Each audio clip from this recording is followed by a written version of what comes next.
So good afternoon, everyone. Thank you for coming on such a lovely day. Welcome to the Oxford Martin School. My name's Charles Godfrey. I'm director of the Martin School. Very briefly, what the Martin School is we're an unusual part of the university. We're privileged enough to have an endowment, and we also raise money. And the mission that was given us by our founder, Jim Martin, almost exactly 20 years ago, was to bring together research within the university to address major challenges of the 21st century.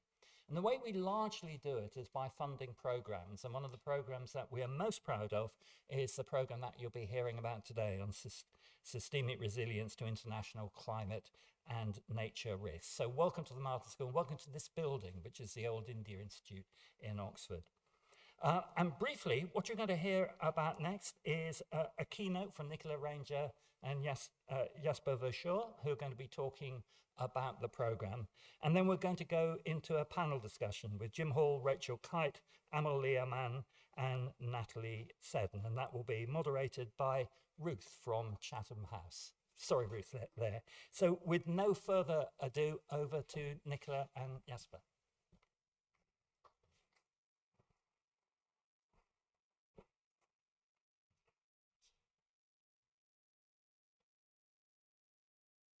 Yeah, good afternoon.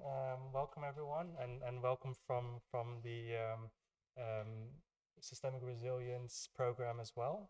So my name is Jasper Verschuur. I'm an assistant professor at TU Delft in the Netherlands and also a research associate at the ECI in Oxford. And in the next 10 minutes or so, I will present some of the work we've been doing as part of this FCDO-funded project on systemic risk from climate and nature-related shocks. But just before I get into that, just to set the scene a bit, systemic shocks, so those that affect a large part of the world at the same time, is on the rise. We've seen multiple events over the last 3 to 5 years really making headlines. The climate change and droughts hitting the Panama Canal, restricting shipments through the canal. Major droughts hitting China and limiting production in factories. And this is actually also hitting the UK. This is a piece from The Guardian about the wheat yields in the UK, which had the second worst yields on record because of extremely wet conditions, actually. Also affecting British wine producers really hard. I'm not sure if that's a real loss to anyone, but why are these systemic risks important for the UK? Now, of course, the UK as an open economy is powered by many global supply chains. So there's strong domestic ones, but there's also a strong reliance on international supply chains. So this makes climate change and environmental degradation really putting threats on those supply chains and potentially limiting opportunities. And according to the Climate Change Committee, the UK is doing well domestically in terms of their climate adaptation. More can be done, of course. But really, this international dimension is really something that's not being addressed as much as the focus domestically, for good reasons, of course. Now, with this team here on the slides, I won't introduce everyone, but it's a team of infrastructure specialists, global supply chains, biodiversity experts, and nature finance. We brought this expertise together and wanted to understand the role of infrastructure and supply chains within global systemic risk landscape, and in particular how investing in resilient infrastructure and nature capital outside of the UK's borders could actually benefit the UK by reducing those impacts. So the objectives were really threefold. So building the evidence base, like what is actually going on, explore what type of investments we could really be thinking of to strengthen UK systemic resilience, but also think about the different types of policy and financial channels and levers that the UK can pull to build UK and global systemic resilience. And this project and the report that we're launching today was generously supported by the Oxford Martin School, the FCDO, but also with support from Chatham House with a workshop that we could organize with them last year. Now, let me briefly go through some of the modeling that we did. So we did some modeling on certain critical sectors, food, transport, and energy. And I have the great task to go through multiple hundred or months of work to summarize it all in 10 slides. But let's start with maritime. So, of course, maritime transport is important for the global economy, but in particular for the UK as an island economy. Around 95% of UK import and export volume is maritime, and this is increasing even more with a reduced dependency on the European Union. And this dependency on maritime transport makes it, of course, prone to shocks to transport outside of the UK. And we looked at two things. We looked at climate-related disruptions to ports. So think of cyclones, think of earthquakes, but also maritime choke point dependency, so strategic routes that the UK is critically dependent on. And for this, we used the Oxford Maritime Transport Model that we developed here in Oxford. It's a global trade and transport model where we can look at bilateral trade flows and simulate which ports that you can see in the red markers, which routes, which are the lines, and which ports are being used to import those trade flows. And using this model, we could understand the UK dependency on maritime choke points globally. So maritime choke points, strategic points globally where trade is coming together, are really important for the UK. In particular, we found that because of the strong reliance on Asian imports for the UK is incredibly dependent on well-functioning of the Suez Canal, the Bab el-Mandeb Strait, and the Gibraltar Strait, with 35 to 35% of maritime imports going through those key routes, as well as 10 to 17% of maritime exports. Now, as we know, and as we have seen, especially with the Houthi rebel attacks in the Red Sea last 2 years, these choke points are not always safe. They're prone to different types of risks, and this can really put a burden on the economies that are dependent on those maritime risks. So this is a figure by Chatham House, who are mapping out different types of risks that some of those strategic routes are facing. So these are climate-related risks, but also non-climatic risk like geopolitical conflict or piracy.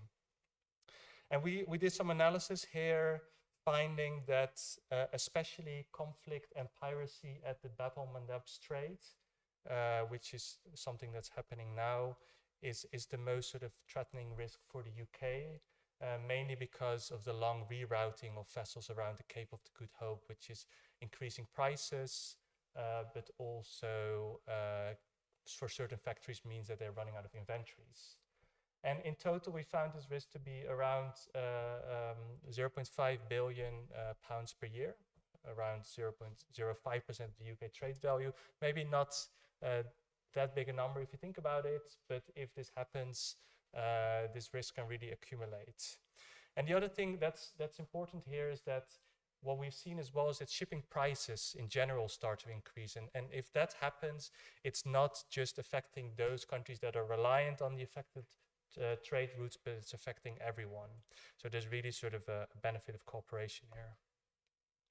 The second thing we looked at was cross-border climate risk due to ports downtime. So ports around the world, as you can see here on the map, are prone to different type of climate extremes. Think of cyclones that can topple container cranes, or flood events like here in Durban that can flood port areas. And it could be easily that the operations are affected for a week, 2 weeks, for very big extremes, maybe a month or so.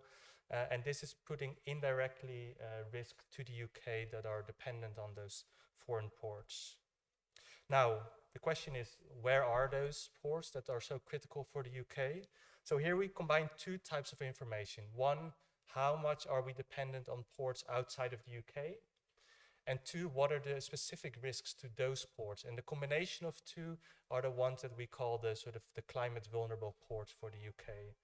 So in total, this risk is around 2.5 billion we found per year, with hotspots in East Asia, in particular China, Japan, and Vietnam, but also the east coast of the US and parts of Western Europe. And of course, we're looking at a picture now, but this may change going forward if we have changing trade dependencies, climate change making those extremes more extreme, and climate action that may lag behind in some of those places. We also started looking at green ammonia. So this is a completely different thing. Here we actually took a reverse perspective. We said, well, how could investments abroad actually benefit domestic resilience in the UK? And we looked at ammonia because of the UK decarbonization. So in 2050, as many of you will know, most of the energy grid in the UK will come from renewables, according to National Grid, and that makes it potentially more vulnerable to fluctuations. In particular, according to a Royal Society report in 2023, there's a need to think about long-term storage solutions for multi-year droughts that can happen on the North Sea and lower wind production. And in this report, they considered several options to cope with this, finding that sort of hydrogen storage within the UK would be a good solution. Well, we were thinking, well, why not import ammonia as a potential alternative source of long-term storage and domestic resilience? So ammonia is a hydrogen derivative that you can produce using solar, wind, and nitrogen, and you can easily produce it in places that have good solar, like in parts of Africa, and then you can ship it to the UK to then store it. And we did some modeling here with a global ammonia production and supply model, finding that in 2050, your imported ammonia could be 2 to 2.5 times cheaper than ammonia produced domestically, and actually could be quite cost competitive with the sort of long-term hydrogen storage that they're considering. And there are additional benefits here. So you could get ammonia from quite a diverse set of different countries, as shown here on the slide. They will be producing it anyway for other purposes, such as maritime shipping, and you could quite cost efficiently store it. Now, there's obviously also downsides with ammonia. It's a toxic fuel. There's scaling issues, but the countries we're the most dependent on don't have the most favorable financial climates at the moment, but really something to look at. And third, we started to look at food supplies, in particular grain. So what we've been seeing in the UK is that the UK is quite self-sufficient when it comes to maize and wheat. But maize imports are slowly on the rise over the last few years. And the same holds for wheat imports. In particular, what I was showing, the bad harvest from 2024, is really pushing up wheat imports in the UK in the last growing season. And this may continue to grow, especially if certain biodiversity priorities continue in the UK. So we started to ask the question, well, how resilient is the grain supply now, and what are the potential impacts for the UK if certain shocks come together? So obviously a bit of a dooming image here. But what we looked at were two scenarios. So we looked at grain supplies globally and potential weather variability affecting yields. And we looked at shocks that were inspired by the last 2 to 3 years, where we had a shock to Ukraine supply for wheat and maize. We had fertilizer price increases, and we had countries imposing trade restrictions. And we put this all together and looked at the impacts for UK prices. So as you can see, this is a consumer price index. In this sort of worst case scenario that we're looking at, we could see prices in the UK for maize and wheat increasing by around 30 to 40%. But the little dots show the variations when it comes to good weather or bad weather. And this really shows that this matters a lot. So if there's multiple failures globally in major bread baskets, that can really put up prices in the UK, even if the UK has a quite high self-sufficiency. We also looked at particular countries that the UK could maybe not rely on. A good example is France, because when in France you have a bad year, a big drought or so, or very wet conditions, it's very likely that you have those same conditions in the UK as well. So potentially thinking, could we diversify or wheat or maize imports to other countries? Now, all of this is kind of showing that we need better real-time data to think about those systemic risks. We really need to understand what is going on in the world, and this real-time data is just not there, which means that our reactions are usually quite reactive instead of proactive. So one of the initiatives we set up here in Oxford is together with the IMF to build the IMF Port Watch platform, and this is monitoring port activity of different types of vessels all around the world in near real time. We have a lag of around 3 to 5 days. And here we can really see what is going on when something happens. So this was something you could see the Bab el-Mandeb Strait, for instance, when the Houthi rebels started to become active in these regions, and you can see this drop happening. But also now this was featured in the Economist 2 days ago, where we're using this data to monitor what's going on in the US and in China, with the tariffs being imposed and the expected drop in trade between the two countries. And with that, some conclusions from this modeling. These were quite illustrative, but just to point that we think these type of models are useful for identifying risk hotspots abroad, and that could potentially help finding ways to cooperate between countries and reduce those systemically important locations. Identify opportunities to boost domestic resilience by making strategic investments abroad, but also answer long-term strategic questions such as the self-sufficiency or opportunities for specific bilateral cooperation between countries that holds value when it comes to reducing climate and nature risk. And with that, I'm handing over to Nicola.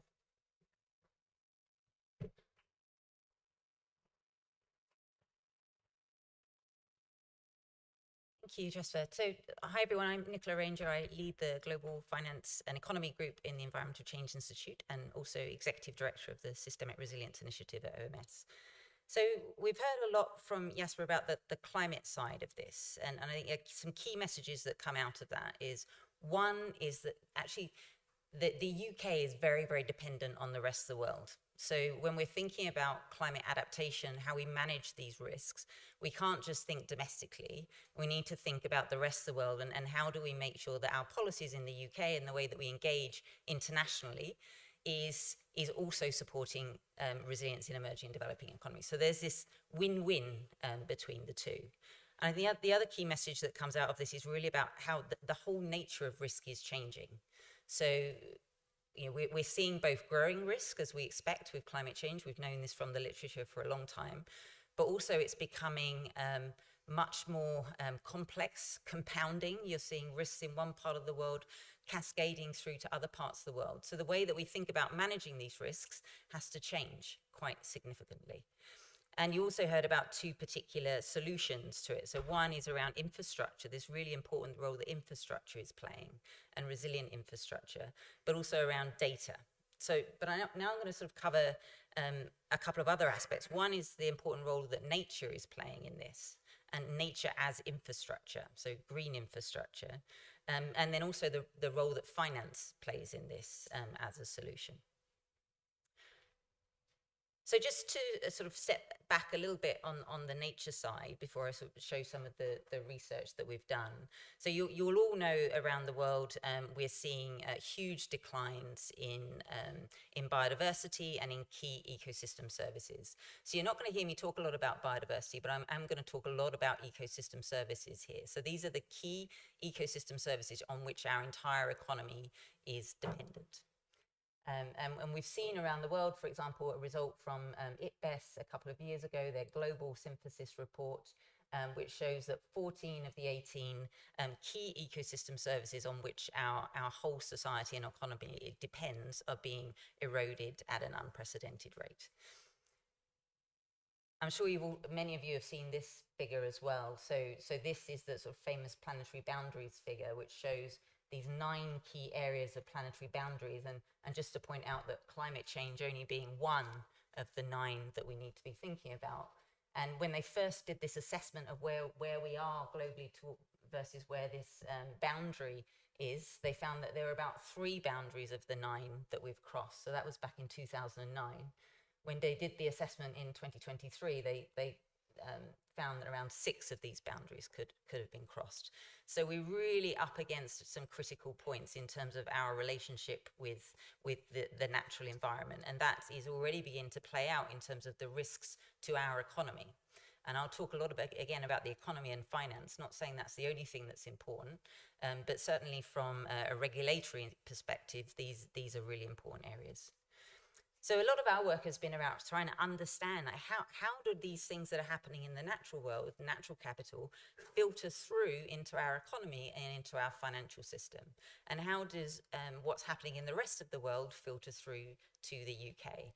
So we've done a lot of work on sort of mapping out transmission channels and understanding the scale of these different risks. So looking at all the different ways that nature around the world can sort of filter through to our economy and then to our financial system as well. One of the ways that we've done this, that we've been developing through our work here at Oxford, is what we call value at risk metrics. So we measure the economic value at risk and financial value at risk related to nature. And this was very, very new. So no one had done this before. A lot of people had talked about this is how dependent our economy is on nature, but actually putting numbers on it was a new thing that we've added there. And we do that by bringing together this expertise from finance with the sort of ecological expertise as well to develop these new metrics. I'm going to focus on sort of work that particularly that we've done in this UK context. For a long time, there's been an increasing recognition in the finance sector that these risks that we're seeing related to climate and nature could have a really big impact on finance. And why is that important? Why do we care about finance? Because where financial institutions put their investments and where they're lending has a really big impact on how the economy evolves. So, the types of companies that can access financing, the costs of that financing, that has a very big effect. So, finance going into fossil fuels, see, that's continuing a fossil fuel economy. If finance is being redirected into green activities, that can push the whole economy towards a more sustainable future. So how the financial sector thinks about these things and assesses risks can actually have a really big material impact in terms of our ability to meet our climate and biodiversity goals. So we do a lot of work in this area to help financial institutions to get the sort of data and science they need to be able to do this. I have a picture of Mark Carney up there. Now, is he president or prime minister? Prime Minister of Canada. And actually, he was one of the central bankers that really advanced this area. So back in 2015, he was one of the first central bankers at the time that he was governor of the Bank of England to say why climate was important to the financial sector. Because traditionally, up until then, they'd said, well, financial institutions, we can move our money around anywhere really, really quickly, or we make decisions over about 5 years at most. So why would we care about something that's going to happen in the long term? And the argument that he made, the key argument that really stuck, was that yes, that's true, but you can't diversify away from these risks. These are global risks, and also you can't. The decisions that you're making now are going to lock you into risk for the long term. So if you're not considering those risks in the way you're allocating finance now and the way you're pricing risks, it's going to lock the entire economy into outcomes which are irreversible. So as he says here, when climate change becomes a defining issue for financial stability, it will already be too late. And that led to a number of actions, so more disclosure requirements on firms, for example, to encourage them to assess these risks more. So all of that happened in climate, and we've been looking at the equivalent for nature, working with a number of partners, including the Green Finance Institute and a number of wonderful universities and research institutions around the UK to look at this. And I won't talk about the study, what the domestic results were so much, so how nature in the UK is impacting our global economy. I invite you to look at the report for that. But I'm going to focus here on what about nature in the rest of the world and how does that impact on the UK. So we heard from Jasper a lot about our networks in terms of supply chains and our networks in terms of infrastructure, but we also have huge financial networks and trade networks, and all of these things are ways that risks are being transmitted to the UK. And what we found when we look at these risks, and these risks are transmitting to the UK, for example, this figure shows through our supply chains, through global macroeconomic conditions, which have a really big impact on the UK, through our direct ownership of entities overseas, and our financing of entities overseas. And when we look at all of these risks, what we find is around half of the risks in the UK related to nature sitting on the balance sheet of our financial institutions are actually coming from the rest of the world. And many of those are coming from developing economies. So that is really demonstrating how what's happening in the developing world, the resilience of the developing world, is directly impacting our economy and our financial system and our ability to grow and create jobs and be competitive. So there is a direct link between the two. And this is far too small for you to see, so I apologize for that. But what this shows is our 7 largest banks in the UK. You can't see the names of the banks there. We covered it up on purpose. But you can see we know which banks they are. You can see that it's basically showing you where the risk is coming from in the world, and actually green is risk coming from the UK, so environmental damage in the UK and how that's impacting our UK banks. But these other colours are showing risk coming from other countries. A lot of it's coming from the US, but actually a lot of it is also coming from Asia in particular, and from parts of Africa as well. So again, there is an incentive on financial institutions, therefore, to be supporting resilience and nature overseas, because it directly impacts their balance sheet when we don't do that. And I would argue an incentive as well for the UK government to be thinking about these issues when thinking about investing in our own resilience as well as internationally. So we did a lot of work around sort of scenario analysis. This is showing one of the scenarios we developed. Again, it's a very small figure. I invite you to have a look at the report. But we looked at all of these risks related to nature happening around the world and how do they all transmit to the UK economy. So we actually did this through an exercise here with many experts, many of those in the room actually mapping out all these different ways that these risks can affect the UK. And then we looked at how does that impact on the UK economy. And what we find, and this is the blue bars, is that you can see under this one scenario, which is a supply chain disruption scenario, you could see between a 3% and almost a 6% loss of GDP in the UK within this decade related to these types of risks. And then when you layer on climate change as well, which is the orange bar, it gets even larger. So these are really significant risks sitting on the balance sheet of the UK government, public sector, and our financial institutions as well. So again, there's a very clear link between what's happening here and what's happening in the rest of the world. And we did one of the first, actually the first financial stress test of this as well. And we're actually now doing the same with European partners, which showed again that this is financially material. And why that's important, that word financial materiality, is because if something is financially material, then regulators and financial institutions need to do something about it. So it comes under our financial regulation. So what are the policy implications then? So time is sort of too short to go through everything, but I'll just sort of lay out some of the key conclusions that we came to in this report. So one, I've already mentioned how the whole nature of risk is changing. So we can't really look at risk in the same way that we did before. We need to think about this new environment of more complex risks, more interconnected risks, potential polycrises, and how we manage those. And to do that, we can't just think about the UK. So part of this is about sort of ensuring the UK is resilient to these shocks internationally. But actually, you can't eliminate this risk by just sort of building enormous walls around the UK. That's just not practical. So you need to also think about how do we engage internationally to manage these risks. And 3 key areas that we looked at was development and foreign policy, finance and trade, and infrastructure and supply chains. And I'll just mention this word trade, actually, we've been in the media a lot recently, and just point you back to that result that Jasper showed, that actually trade restrictions on top of this amplify these risks even more. So actually trade is a really, really important part of this, and trade policy. So the types of domestic actions that we need, so actions around getting institutions to assess these risks and manage these risks, risk governance, but also investing in resilience at a national level as well. How do we manage supply chain risks, for example? And then on the international side, looking at how do we make sure that these financial flows are accounting for these risks? How do we cooperate globally on things like data and information systems? How do we make sure our international financial institutions like the World Bank and the IMF are accounting for these risks? How do we cooperate internationally to manage these cascading risks that we can't do on our own? And also create the right incentives for the private sector to be managing these risks. And I'd say so, you'll see earlier in this week that the CCC put out its most recent assessment of climate adaptation action in the UK. This area of international risk is a real key gap in what the UK is doing.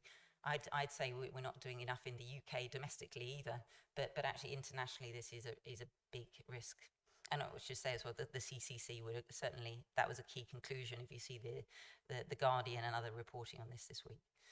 So infrastructure then, it's not all about infrastructure, but green and physical infrastructure is a key transmission channel, and the trade and supply chains associated with that. So we need to think about all of these transmission channels and how do we invest in improving and protecting our natural capital as green infrastructure, but also our grey infrastructure as well. And just to sort of wrap up with a couple of the bigger recommendations that we made, we proposed some more novel solutions. So one is we need to think, when we're looking at the incentives we're placing on financial institutions and on corporates, how do we make sure they're thinking about these systemic risks and building that into how they're managing risks? And I would argue at the moment they're not really doing that. And actually, the Bank of England's supervisory statement on climate came out earlier in the week and actually confirmed that as well, that our financial institutions, they're starting to do some of this, but they're definitely not thinking about these big cascading risks, and they're not thinking about nature really at the moment. And then how do we, for institutional investors and these large asset owners that are investing in all these areas, how do we make sure that they're doing that in a resilient way? And how do we make it in their interest to do that? So capturing what we've called here these positive externalities. So we often talk about negative externalities, but actually if the private sector is investing in resilience, that's a positive externality for the rest of the world. So how do we incentivize them to do that and to get a benefit from that? I talked about policy and regulation already. Credit ratings is a way that we can help to internalize some of these positive externalities. So again, that when investors are investing, they're getting some return from doing that. And then how do we make sure that we're actually getting enough investment? So concessional finance going into this systemically important infrastructure, including our natural infrastructure. So our systemically important natural systems, how do we make sure that that is able to access finance to be able to protect that? And then finally, the idea of, we need, a lot of these risks are falling through the cracks. Because they're across systems, we don't have one type of institution that's managing these. So how do we put in place new types of risk governance mechanisms that can think about these big risks and how we manage them internationally? And one of the recommendations we made was around this Earth Stability Board, which is in a couple of our papers that we've been talking about, to really track those key vulnerabilities and look at how we can use different levers to manage those. And I'll finish there. I think we're going to go straight into a panel now to talk about some of these the implications of some of these findings. So I'm absolutely delighted to introduce one of our key collaborators on this, Ruth Townend from Chatham House, Senior Research Fellow, to introduce the panel.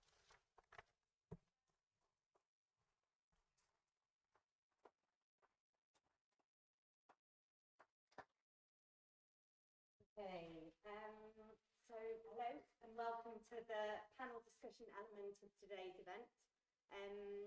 As Nicola said, I'm from Chatham House, where I work on cascading climate risks, among many other things, although of course they touch many other things. And I've had the pleasure of collaborating with Nicola and the team on the research for this report, and I'm excited to discuss the findings with our illustrious panelists today. So, welcome to the stage, Rachel Kyte, Natalie Seddon, Jim Hall, I feel like I'm calling the register, and Amali Amin.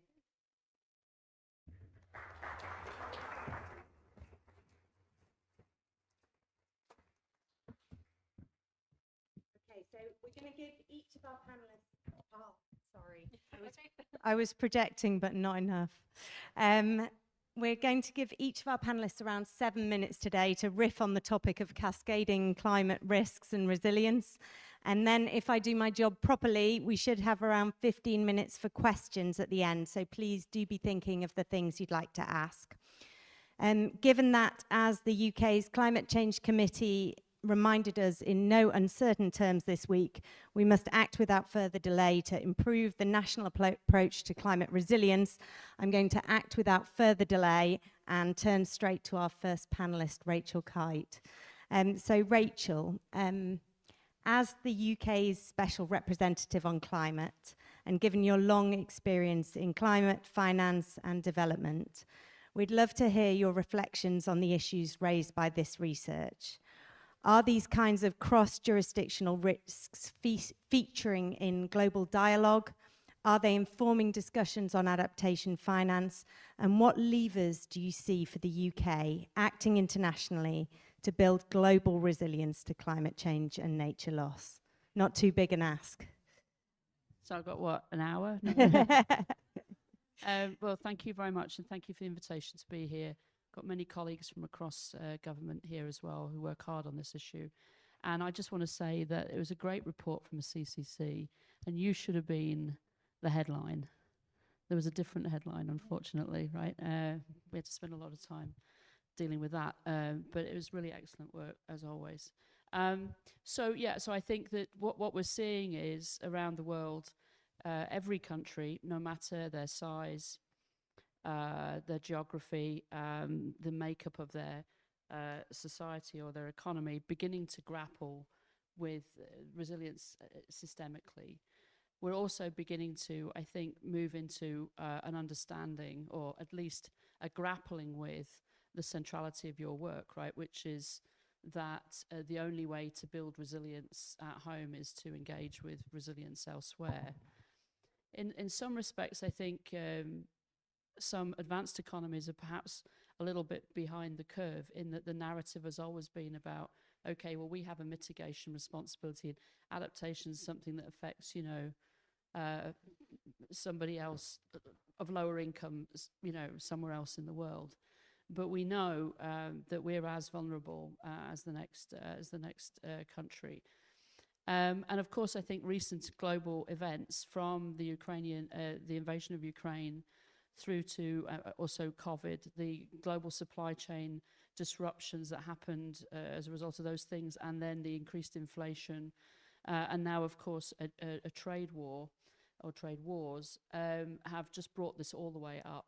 Last week, we had a Energy Security Summit in London, co-hosted by the UK government and the International Energy Agency. And what struck me in the sessions on the resilience of, in this case, electricity grids and electricity supply, and the supply chains that are essential for that, which stretch from disruptions from ports and the issues covered, through to critical minerals, through to all kinds of other nuances, was that there was a determination. So I've been to many energy summits, right? Little tiny violin.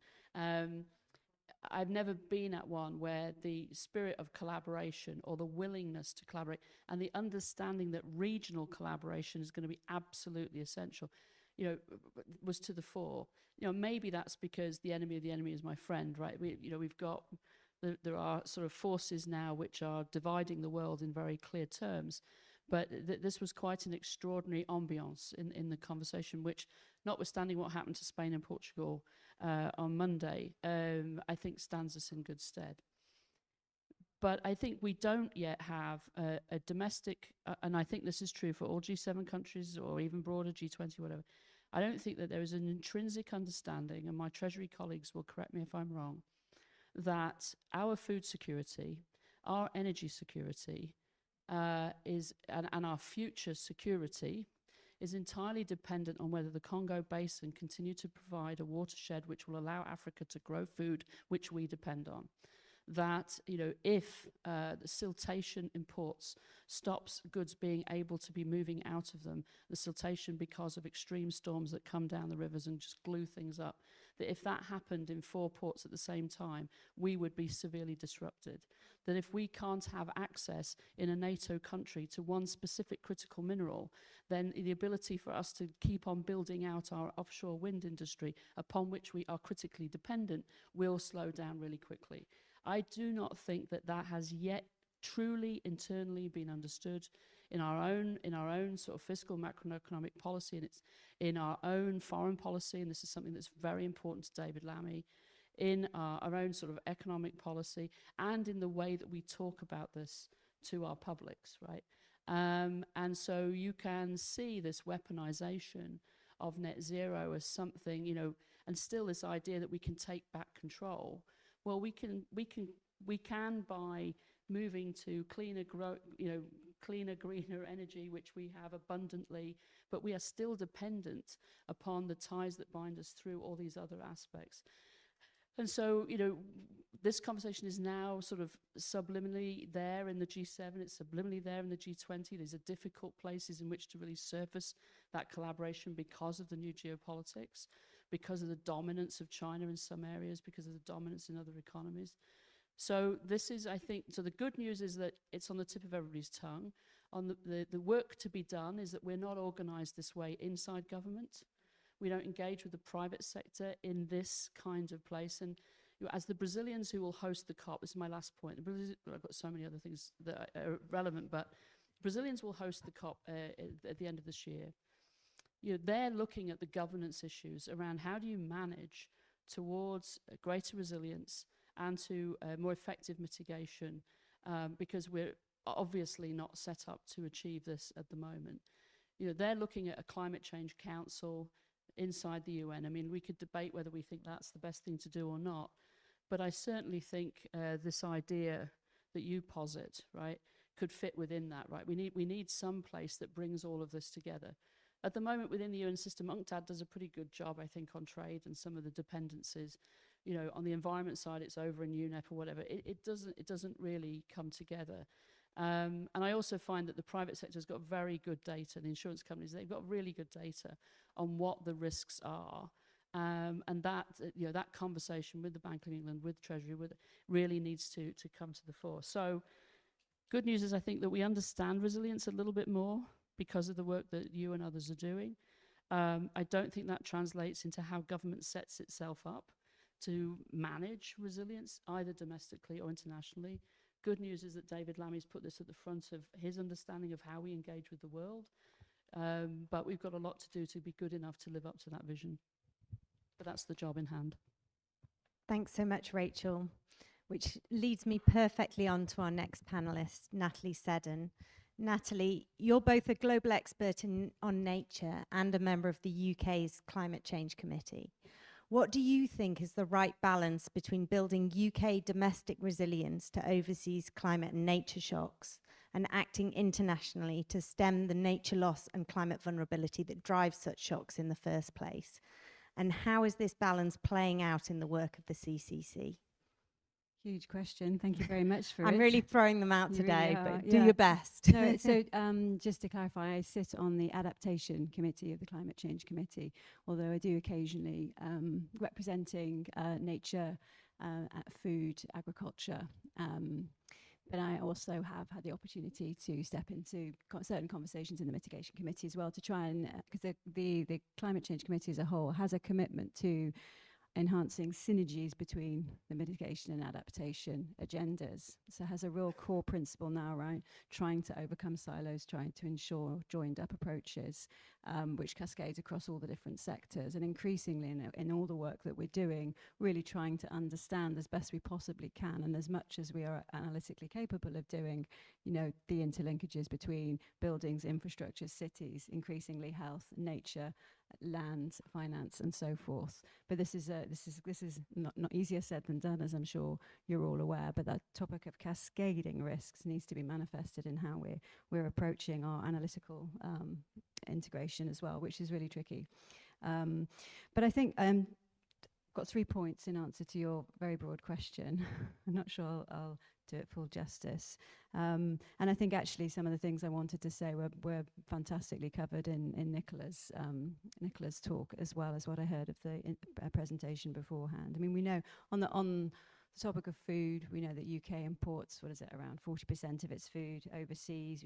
We know that approximately half that food comes through countries that are classed as very highly vulnerable to climate change, with around 15-16% of those imports from countries such as Kenya and Cote d'Ivoire, which are, you know, extremely very, very high risk and have very low adaptive capacity and resilience. And in the 2021 independent assessment of UK climate risk, this identified a cluster of internationally driven threats to UK prosperity and security: price spikes, crop failures to amplify conflict, migration, financial instability, and so forth. And I think we know that even if we perfectly flood-proofed, fire-proofed the UK, you know, a drought in the Paranal Basin or a typhoon in the South China Sea could still empty our supermarket shelves, or significantly have a significant impact on those shelves, or rattle our pension funds, or and so forth. So we have to find the right balance to your question. And it's hard to say exactly how. It's tempting to sort of say 2/3 home, 1/3 abroad, but I don't want to say that, because actually we need to do a lot on both. You know, we do need to buffer UK citizens and businesses and our landscapes and our seascapes and our cityscapes against shocks that will keep coming, even in the best global mitigation scenarios. And I do believe that we have a very strong and growing evidence base that biodiverse, nature-based solutions that deliver both climate and ecological resilience have a huge role to play. And so I want to just challenge this idea of nature as infrastructure, if I may, because I think actually we do need to think much more holistically than that. And I do believe that ecologists need to be leaning in a lot more into these conversations, because we know a lot about what makes ecological systems on which we depend resilient, and that is connectivity, biodiversity, as well as their extent. What species are planted where fundamentally matters for how much resilience those ecosystems provide to our ecosystem services. The productivity and stability of the ecosystem services, which we're now, you know, getting reasonably good at putting some values on, around what's $125 trillion worth of GDP revenue a year approximately, and it's probably a gross underestimate, come from our ecosystem services. But then the habitats that provide those, the biosphere that provides that, needs to be very biodiverse, and it needs to be adaptively managed, which is about bringing people and supporting livelihoods in the rural landscapes rather than separating them from them. So I think, you know, yes, clearly flood defences, national, you know, greater understanding and investment in hybrid approaches that bring natural and technical flood management together in our catchments along our coasts, but also thinking more and more about agroecological, agrobiodiversity, multi-cropping, all these sort of other approaches to food production in the UK, and investment in those approaches and the adoption of those approaches overseas is critically important. So the relatively new mandatory 10% biodiversity net gain regime for English development is really important. Live since beginning of last year. There's a long way to go, and there are challenges. And research community needs to lean into those challenges, I think. But it is an encouraging example, I think, of some domestic policy, world-leading domestic policy, I would argue, of trying to align nature adaptation and growth.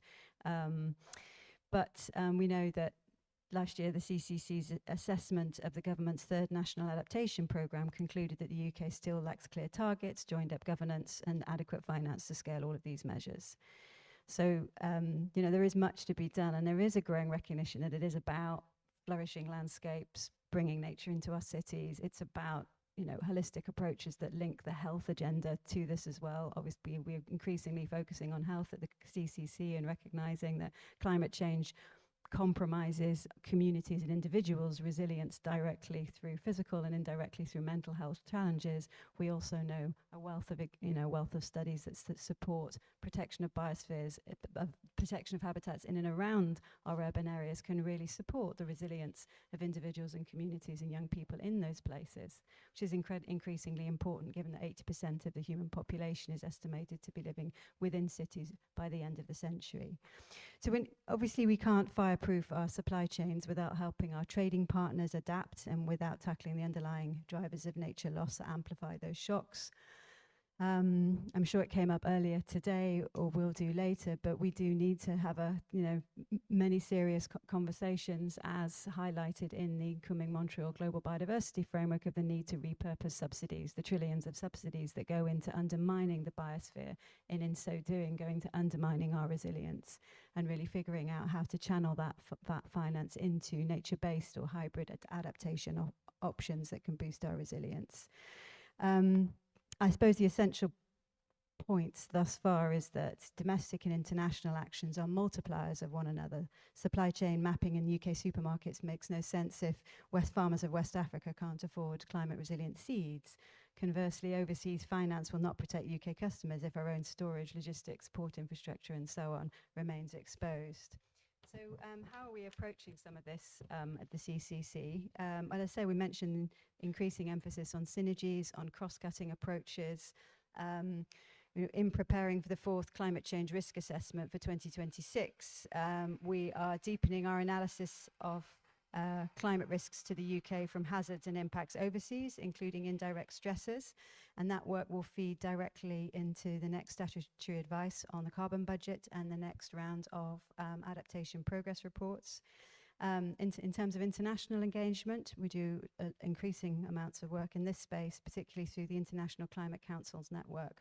We're now collaborating with more than 30 peer bodies, sharing methodologies on all sorts of approaches to reducing risk, including nature-based solutions, and bringing that intelligence back to Westminster. And then we have convened various advisory groups, including a food and trade advisory group, and are exploring indicators linking overseas climate exposure to UK food price inflation and so forth. So in terms of the right balance, I guess the answer is there's no safe domestic resilience without active international stewardship of nature and climate vulnerability. So a message to government is therefore you need to double down on nature positive adaptation at home while scaling and aligning our overseas finance trade and diplomatic levers that they shrink the shocks before they reach our shores in many ways. And doing one without the other is not only economically or fiscally inefficient, but hugely problematic in other ways too. But I suppose my final points that I've made already, but I'll say it again because I can't say it enough really. We can't continue to subsidize nature loss and limit flows of finance to nature restoration in our supply chains. If we continue to do that, we won't be able to adapt to climate change. Our resilience will be compromised. So yeah, I'll leave it there. Thank you. Thanks so much, Natalie, and such a good point about remembering to turn off the tap rather than just mopping the floor while adapting. Okay, over to Jim Hall. So this study focuses particularly on infrastructure and supply chains, which are two areas in which you bring huge expertise. Is policy in these areas fit or ready to meet these types of risks? And can we bring more systemic resilience into infrastructure and supply chain risk management? And what would this look like if we were to do it? So are we considering this enough? Are we doing enough about it? And let me give a brief scorecard on those questions. As Rachel said, there's a lot of talk about it, and the fact that so many people are here today kind of does illustrate that level of interest in systemic resilience in supply chains, in the infrastructure question. So awareness, big. Analysis, partial, and I'll come to that in a moment. We know the options, and I'll come to those also. But weakest, not surprisingly, is actually navigating the difficult trade-offs and making firm commitments and action. So let me just unpack a couple of points there in relation to both supply chains and infrastructure. I mean, in supply chains, lots of companies, multinational companies, have been examining supply chain risks for a long time. There are plenty of vendors out there who will sell you supply chain risk analysis. Often, however, you speak to companies and they still admit to not going much below their tier 1, tier 2 suppliers. So to understand, you can imagine this is a hierarchy of different levels of dependency. And the further you get down that hierarchy, the harder they find it to understand exactly what's going on. Actually, if we're thinking about the world as a set of interconnected systemic networks, that hierarchy model doesn't even make very much sense. It makes sense if I'm the middle of the world and I depend on this tree, but actually that's not the world is. We're embedded within a whole series of intersecting networks, and that's how I think we should be analyzing and modeling the problem, and you heard a bit about that from Jasper already. I mean, we speak a lot to insurers, and there are a few in the room today.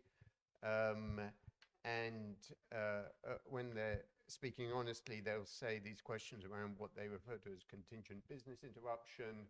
So if you've got a direct loss somewhere, what's the probability of the same hazard also causing supply chain disruptions elsewhere? Understanding of that is still really quite partial. From an infrastructure perspective, I would say that our understanding is reactive, local, and in silos.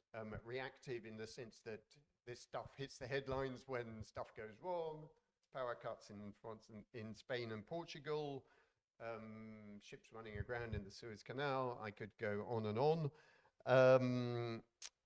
Whereas we are on a journey to being much more predictive in that sense.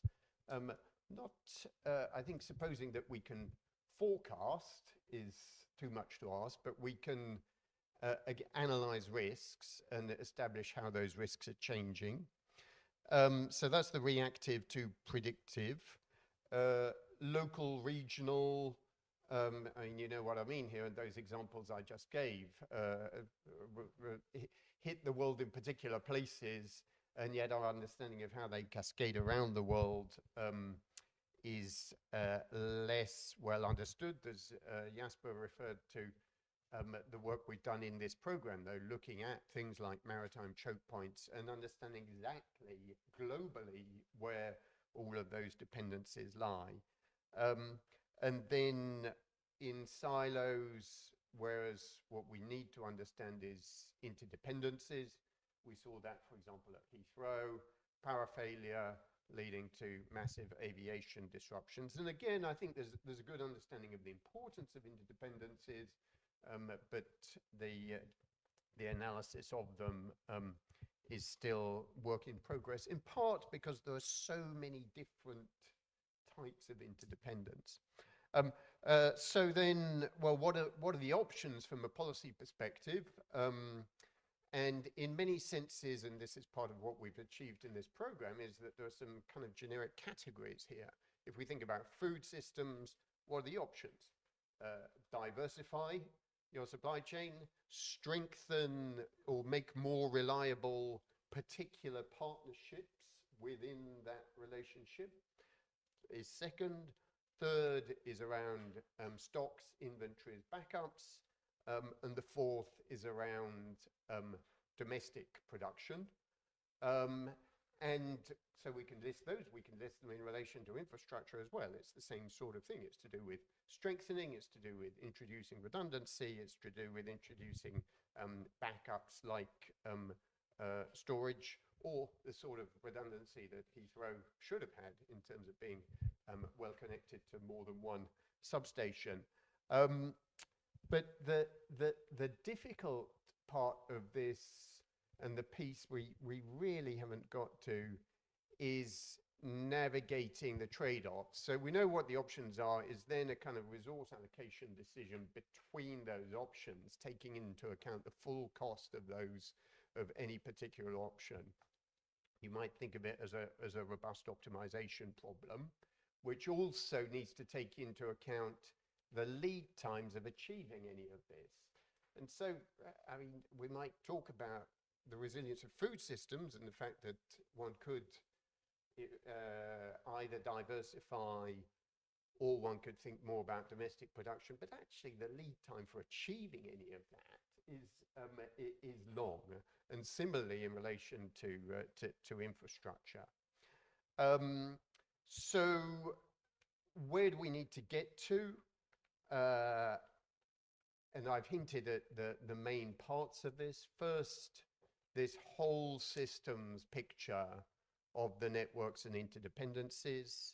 Secondly, that analysis of the trade-offs between the different interventions, which leads to setting of targets and standards. So what we want in terms of resilience and what does that mean in terms of different parts of the system, and then monitoring of progress in terms of achieving those targets. And by the way, that's very much in line with the Committee on Climate Change's view in relation to adaptation. But if I might just kind of end with one quite critical point in terms of what's holding us up with all of that, is a reluctance to commit to new and strengthened regulatory instruments to do any of that. Because we've seen in many instances that actually simply setting a regulatory standard, if we look at drought risk in this country, the National Infrastructure Commission assessed that we should set a 1 in 500 year standard for drought resilience. That has cascaded through the water industry. They've come through with investment plans, and we're on track to get to that standard. If you don't do that kind of thing, we're just going to keep on talking about it. Thanks a lot, Jim. Next, we're going to turn to Amal Lee, and drawing on your expertise in both international climate finance and economic resilience to climate change, can you tell us about the role of development finance institutions in bringing investment into emerging markets to drive resilience?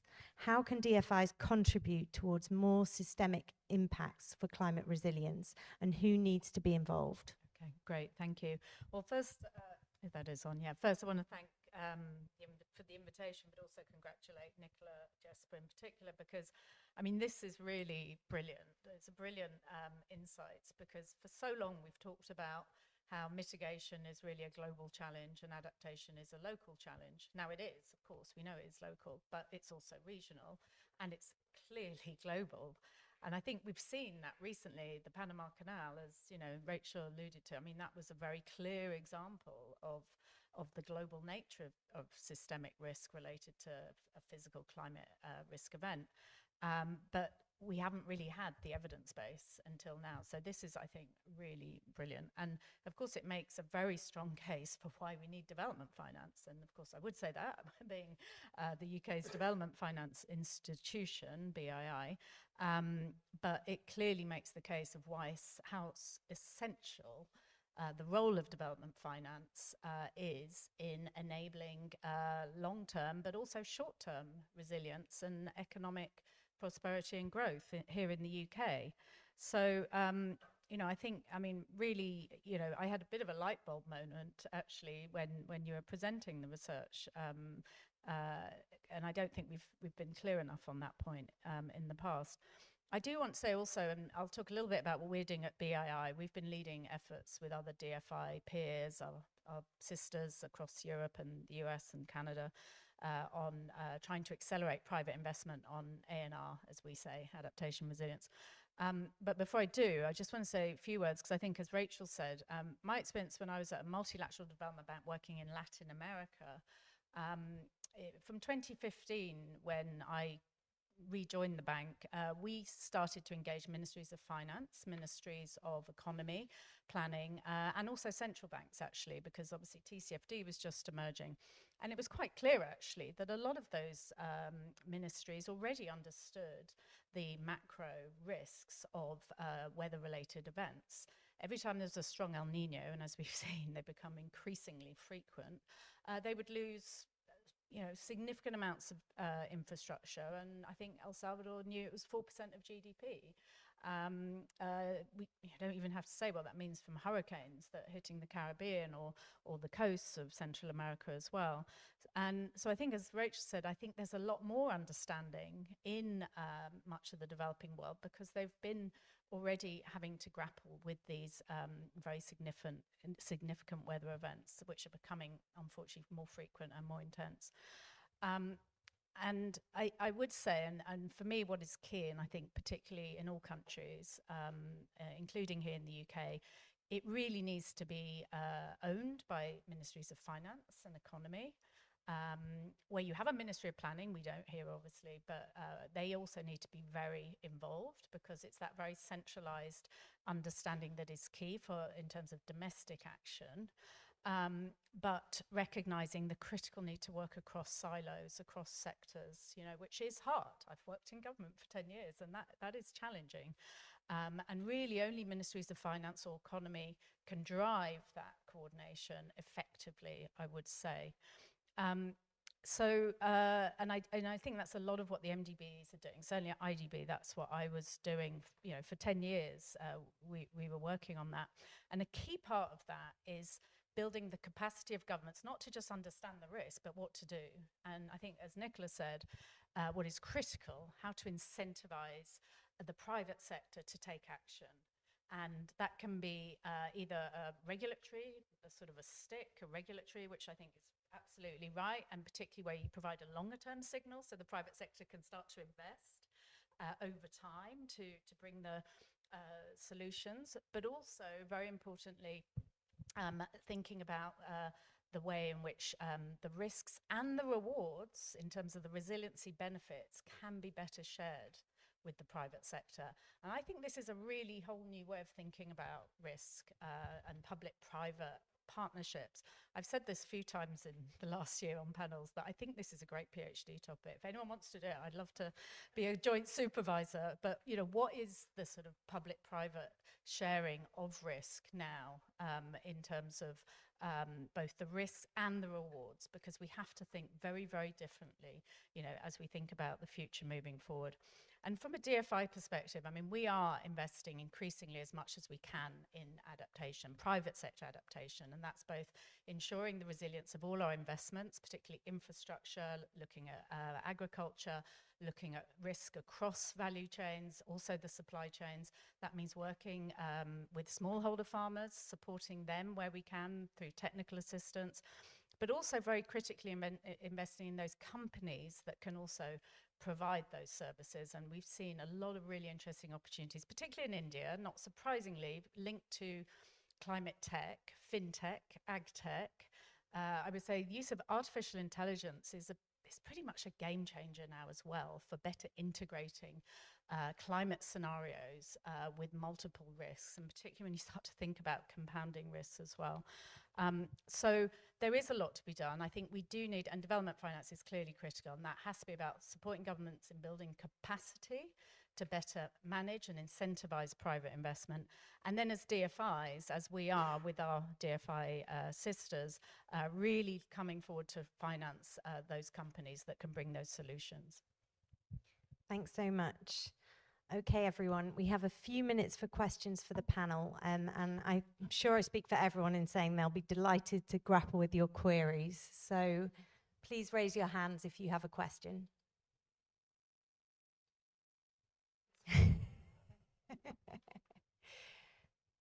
Too hot for thinking? Come on, now's your moment.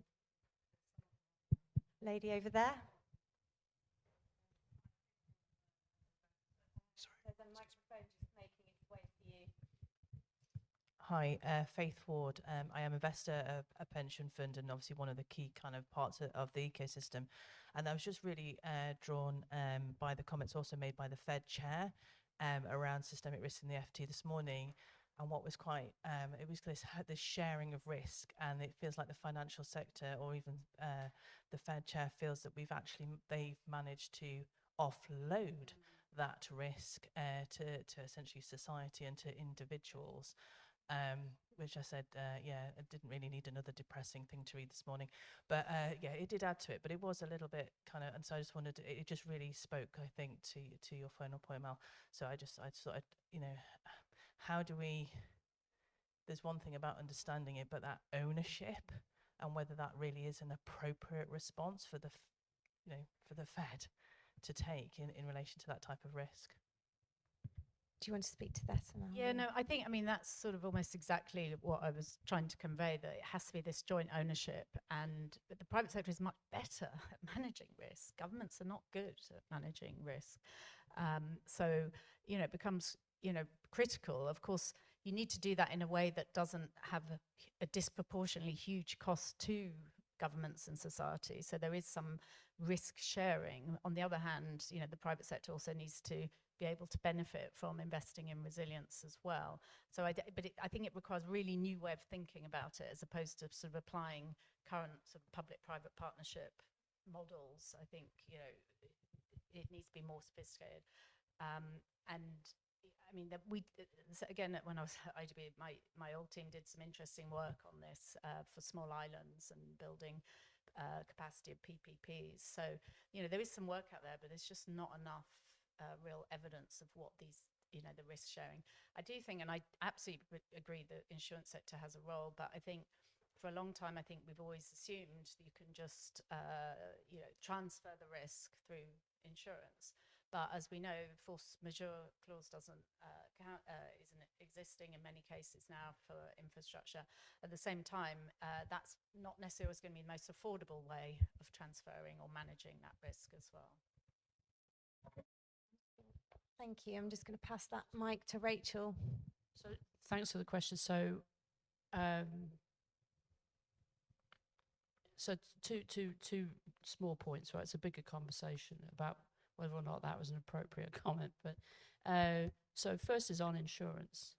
So the systemic risk from an insurance industry, which is regulated the way that it is at the moment, in a world of cumulative risks from climate change, which are only going to get worse, even as we struggle to mitigate, is, I think, something that's becoming clearer and clearer and clearer, certainly sort of within government.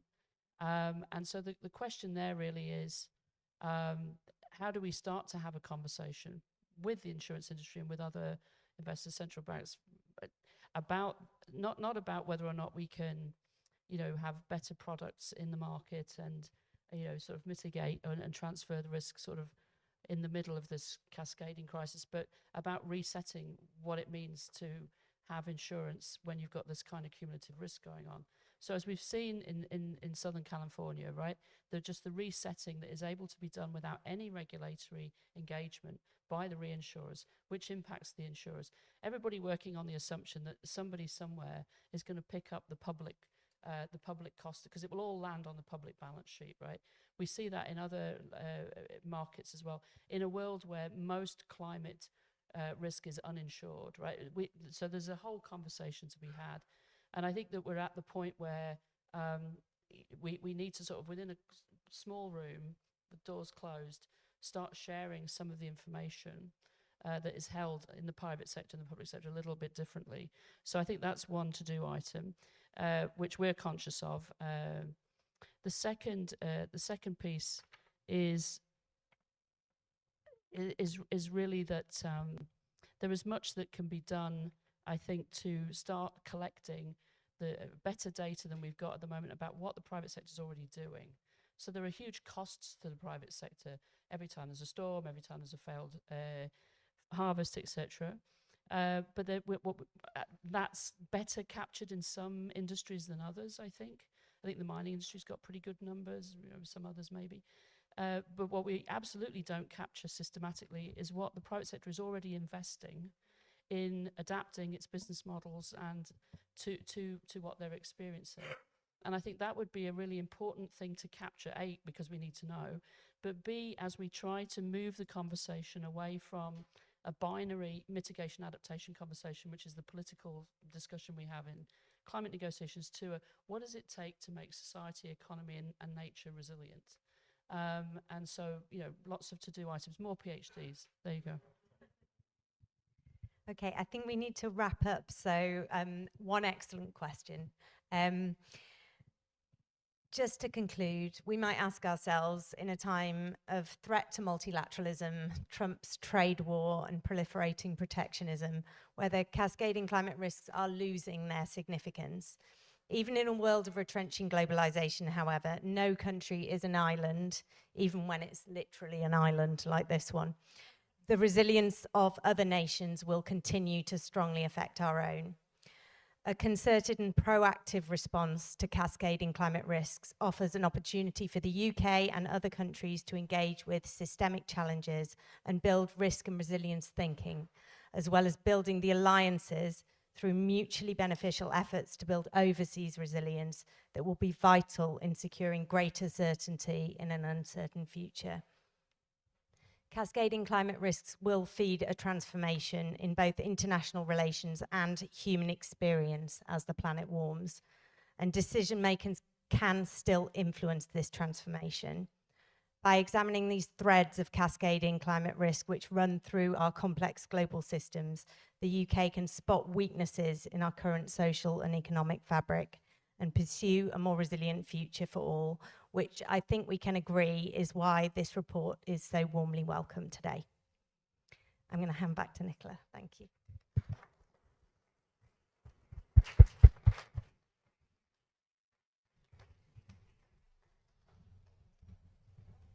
Sorry, not Nicola, Michael. So I was asked to give a little closing remark. And I have 2 pages of notes, and I'll entertain you for some time now. So there was a great summary of the panel discussion now, but let me go back to the very last issue that Rachel brought up. How long will it take us to get to become more resilient? It took us, or at least in my lifetime, 25 years to position the issue of systemic risk. I remember at the OECD, there was a small working group and I was invited. This was around 2000 or so, or even a little earlier. And this was really in the most obscure part of the building. And we knew that we were dealing with someone who was basically got the golden handshake to do whatever he wanted in the organization. And that's what he embarked on, because he was not allowed to do mainstream stuff. But there was a very interesting report coming out, and later on, Nicola was also involved positioning the work within the UNDR, disaster risk reduction. This was only mainstreamed at around 2019. And it took us, and Jim was also involved, quite some time to position it there. But now everyone talks about it, and I think we are really in a good spot. Just more on a even personal note, you know, systemic risk and all of these doomsday scenarios which we were presenting today, you cannot comprehend and do something about as an individual. And psychologically, you end up basically with fear and anxiety. And therefore, I think that also goes back to Rachel. It's actually something we can only solve as a community. It's a question of, I call it collective intelligence, and collective intelligence on many different layers. And being a participant in the research, it actually helped me to keep my psychological sanity, because otherwise I would just have continued with fear. But the beauty of analysis and going through the number crunching and the conceptualization is actually that you start to understand it, and you come to the realization we can actually do something about it. And I think this is something, probably, hopefully, you were also taking away from this, that yes, systemic risks are material, and therefore also what came out as one of the highlights, I guess, are therefore subject to regulation in the end. There's a responsibility all in a sudden. But also it has these individual and even societal feedbacks that we don't have to give up. So that's really important. The other thing I think is also important is that we cannot just, many try with climate change, that we just discuss it away. We cannot run away from climate change, and we cannot run away from systemic risks, especially not from nasty bugs that are contagious. So here there is this realization, even on the individual level, that we are teleconnected with everyone in the world and with nature and with the climate system, and we have to grapple with this. There's an interaction. We have to give, and we are allowed to take. And now, only now, with these reports you have seen, we actually are able to quantify this give and take relationship. We can characterize the risks, and those are risks. Those are not individual. The events will come and will materialize, but we only characterize the risks. It's conceptually also super important. But we can also attribute the risks to the action of individuals, nation states, and collective intelligence. So here we can actually then bridge this issue of responsibility, regulation, and can really start to be quite rational about it, and solve the problem in the sense that we can set up institutions, we can set up regulations. And one thing I took out of, I think it was Nicola's slide, she mentioned credit rating, for example. So if you are all in a sudden able to put systemic risk or future climate events into the rating or into the risk pricing of every little piece of money you exchange, all in a sudden money starts to think systemic risk, climate, biodiversity, and so forth. So this is a really great opportunity. And I think with this, I would like to close that you might have started out with fear, but it's actually a lifetime opportunity, and it's beautiful to actually solve a major problem which we as individuals cannot solve, but only in community. So it's a human development challenge which we actually want to solve. So let's solve it together.